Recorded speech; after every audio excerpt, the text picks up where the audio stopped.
to Anita's Guide to Simple and Easy Cooking. I'm Anita and today I will show you how to make fruit cake. So let's get started.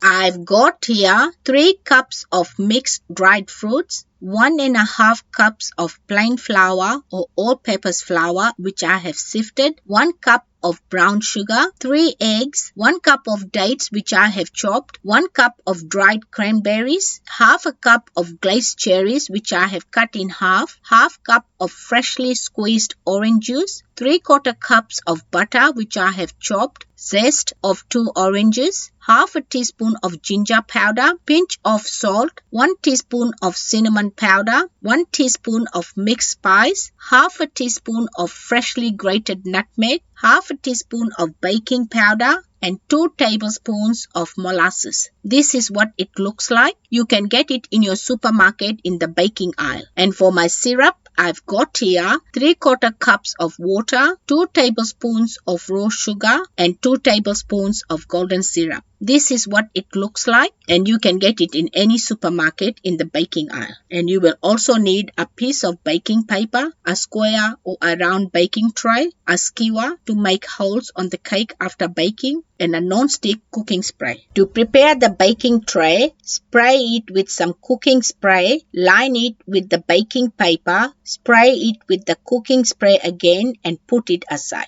Take a big dish, add mixed dried fruits, cranberries, dates, cherries, sugar, orange zest, molasses, and orange juice. Cover the butter and put it in the fridge for later. Mix all the ingredients together, cover it, and let it soak for a minimum of 2 hours or overnight. Take another dish, add flour, nutmeg, mixed spice, cinnamon, salt and ginger powder, and baking powder. Mix it well using a whisk, cover it and put it aside. After 4 hours, to cook the fruits, place a fry pan or a pot on medium heat, add soaked fruits and butter. Give it a mix and cook it until the butter has melted and the mixture starts to boil. Lower the heat and simmer it for 3 minutes. Turn the heat off, transfer it into a dish and let it cool for 30 minutes. Preheat your oven at 140 degrees for a fan-forced oven and 160 degrees for a conventional oven. After 30 minutes, beat the eggs using a fork. Add it to the fruit mix and mix it well. Add the dry ingredients and mix it well to combine. Scrape the batter in the prepared cake tin and spread it evenly. Tap it on the bench top a few times and bake it for 1.5 hours. If your cake starts to get dark, then cover it with a piece of foil. After 1.5 hours, take it out of the oven and push a skewer in the center to see if the cake is ready. It should come out clean. If not, bake it for a further 10 minutes and check it again. Use the skewer to puncture holes all over the cake and put it aside while we make the syrup. Place a small pot on medium heat, add sugar,